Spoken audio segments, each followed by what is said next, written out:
दक्षिण अफ्रीका से महाराष्ट्र के ठाणे जिले के डोंबिवली लौटे एक व्यक्ति कोरोना वायरस से संक्रमित पाया गया। हालांकि इस बात की पुष्टि नहीं हुई है कि मरीज ओमिक्रॉन वेरिएंट से संक्रमित है या नहीं है। मरीज सैंपल को जीनोम सीक्वेंसिंग के लिए भेजा जाएगा। फिलहाल संक्रमित पाए गए शख्स को आइसोलेशन में रखा गया। दक्षिण अफ्रीका से महाराष्ट्र के डोंबिवली लौटा व्यक्ति कोरोना संक्रमित है। जीनोम सीक्वेंसिंग के लिए सैंपल को भेजा गया है। तो ओमिक्रॉन वेरिएंट मिलने के बाद दुनिया भर में इसे लेकर जांच की जा रही है कि विदेशों से आने वाले लोग कहीं कोरोना संक्रमित तो नहीं, और अगर वो संक्रमित हैं तो कौन से वेरिएंट से वो संक्रमित हैं, इसकी जांच की जा रही है। अंतर्राष्ट्रीय यात्रियों के लिए स्वास्थ्य मंत्रालय की नई गाइडलाइंस जारी हो गई हैं और अब इंटरनेशनल पैसेंजर को सफर शुरू करने से पहले अपनी 14 दिन की ट्रैवल हिस्ट्री और नेगेटिव RT-PCR रिपोर्ट केंद्र सरकार के एयर सुविधा पोर्टल पर अपलोड करनी होगी। ये कवायद इसलिए है ताकि ये देखा जा सके कि इस दौरान वे केंद्र सरकार की तरफ से एट रिस्क लिस्ट में शामिल देशों में तो नहीं गए हैं। वहीं 12 देशों को सरकार ने एट रिस्क कैटेगरी में रखा है। इन देशों से आने वालों का एयरपोर्ट पर ही कोरोना टेस्ट होगा।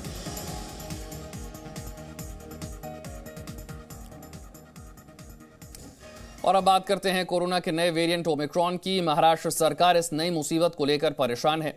हालांकि अभी तक इस बात की पुष्टि नहीं हो पाई है कि भारत में इससे संक्रमित मरीज हैं या नहीं, लेकिन कोरोना को लेकर सावधानी सबसे जरूरी हथियार है।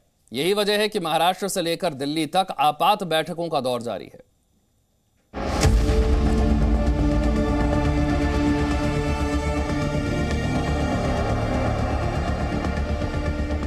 क्या दक्षिण अफ्रीका से कोरोना का ओमिक्रॉन वेरिएंट महाराष्ट्र के डोंबिवली तक पहुंच चुका है?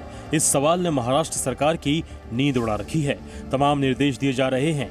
नगर निगम और स्वास्थ्य विभाग हाई अलर्ट पर है। इन सभी की वजह यह है कि दक्षिण अफ्रीका से महाराष्ट्र के डोंबिवली आया व्यक्ति कोरोना पॉजिटिव पाया गया है।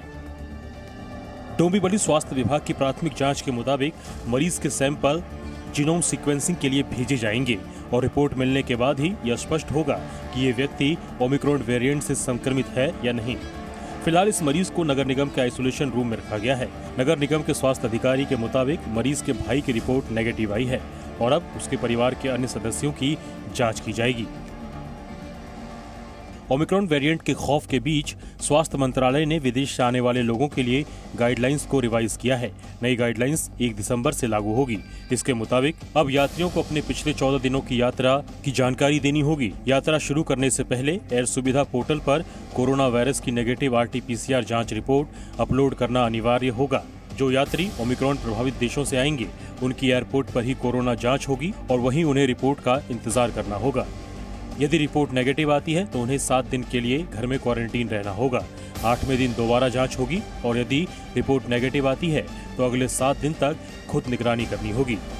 दक्षिण अफ्रीका के अलावा यूनाइटेड किंगडम सहित ब्राजील, बांग्लादेश, बोत्सवाना, चीन, Mauritius, New Zealand, Zimbabwe, Singapore, Hong Kong और इजराइल को जोखिम वाले देशों की श्रेणी में रखा गया है।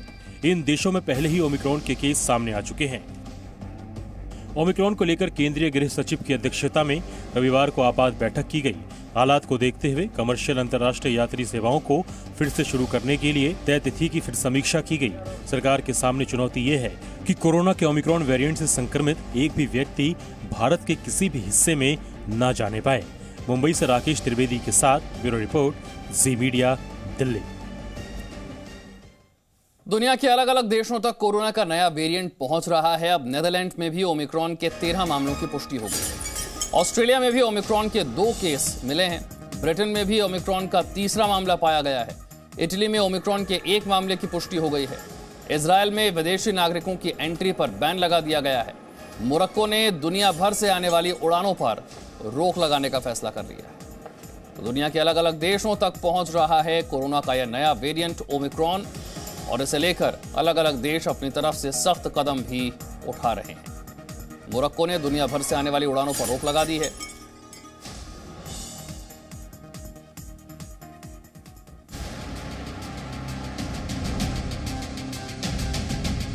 कोरोना के जिस वेरिएंट को विश्व स्वास्थ्य संगठन चिंताजनक बता चुका है, उसकी पहुंच आहिस्ता आहिस्ता दुनिया के अलग अलग देशों में देखने को मिल रही है। दुनिया भर में तमाम एहतियातों के बावजूद ओमिक्रॉन के मरीजों की संख्या लगातार बढ़ रही है। चुनौती ये है कि कहीं एक बार फिर पहले की तरह संक्रामक और बेकाबू न हो जाए। ये तस्वीरें दक्षिण अफ्रीका के जोहानिसबर्ग एयरपोर्ट की है। अफरा तफरी से आप यहाँ फंसे लोगों की मानसिक स्थिति का अंदाजा लगा सकते हैं। कोई स्वदेश जाना चाहता है तो कोई दूसरे देश में अपने काम पर जाने को बेकरार है। लेकिन ओमिक्रॉन ने हर चीज पर मानो ब्रेक लगा देने की ठान ली है। ऐसा हम इसलिए कह रहे हैं क्योंकि दक्षिण अफ्रीका से नीदरलैंड पहुंचे 17 लोग कोरोना के नए वेरिएंट से संक्रमित मिले हैं। ब्रिटेन और जर्मनी में ओमिक्रॉन के 3 केस मिल चुके हैं। वहीं ऑस्ट्रेलिया और हांगकांग में इसके 2 मरीज मिल चुके हैं। इसके अलावा चेक Republic, Austria, Italy, Israel, Belgium और बोत्सवाना में ओमिक्रॉन के 1 मामले सामने आए हैं। फ्रांस के स्वास्थ्य मंत्रालय ने यह आशंका जताई है कि उनके देश में भी ओमिक्रॉन का केस फैल रहा है। हालांकि अभी फ्रांस में किसी केस की पुष्टि नहीं हुई है। इजराइल ने अपनी सीमा को पूरी तरह से लॉक कर दिया है। हालांकि यहाँ फंसे भारतीयों को स्वदेश आने की इजाजत दे दी गई है। मोरक्को ने भी दुनिया भर से आने वाली उड़ानों पर रोक लगा दी है। ओमिक्रॉन के खौफ के चलते चेक रिपब्लिक में बाजारों को बंद करने के आदेश दे दिए गए हैं। रविवार को राजधानी प्राग में इसी मुद्दे को लेकर लोगों ने जोरदार प्रदर्शन किया। लोगों का आरोप था कि सरकार जानबूझकर छोटे व्यापारियों को नुकसान पहुंचा रही है, जबकि बड़े शॉपिंग मॉल्स को बंद नहीं किया जा रहा है। उधर ऑस्ट्रेलिया में एक महिला ने खुद को क्वारंटीन किए जाने के विरोध में उस होटल के कमरे को ही आग लगा दी जिसमें उसे रखा गया था। हालांकि इस घटना में किसी को चोट नहीं आई। होटल में महिला के साथ उसके 2 बच्चे भी थे। फिलहाल कोरोना का नया वेरिएंट ओमिक्रॉन पूरी दुनिया के लिए अदृश्य शत्रु के समान है। वो इंसानों के शरीर के साथ कैसा बर्ताव करेगा और मानव जाति का इससे कितना नुकसान होगा, इन सभी सवालों के जवाब मिलना अभी बाकी है। Bureau report, ji media. Presenting B News app, available on Google Play and App Store. Download it now.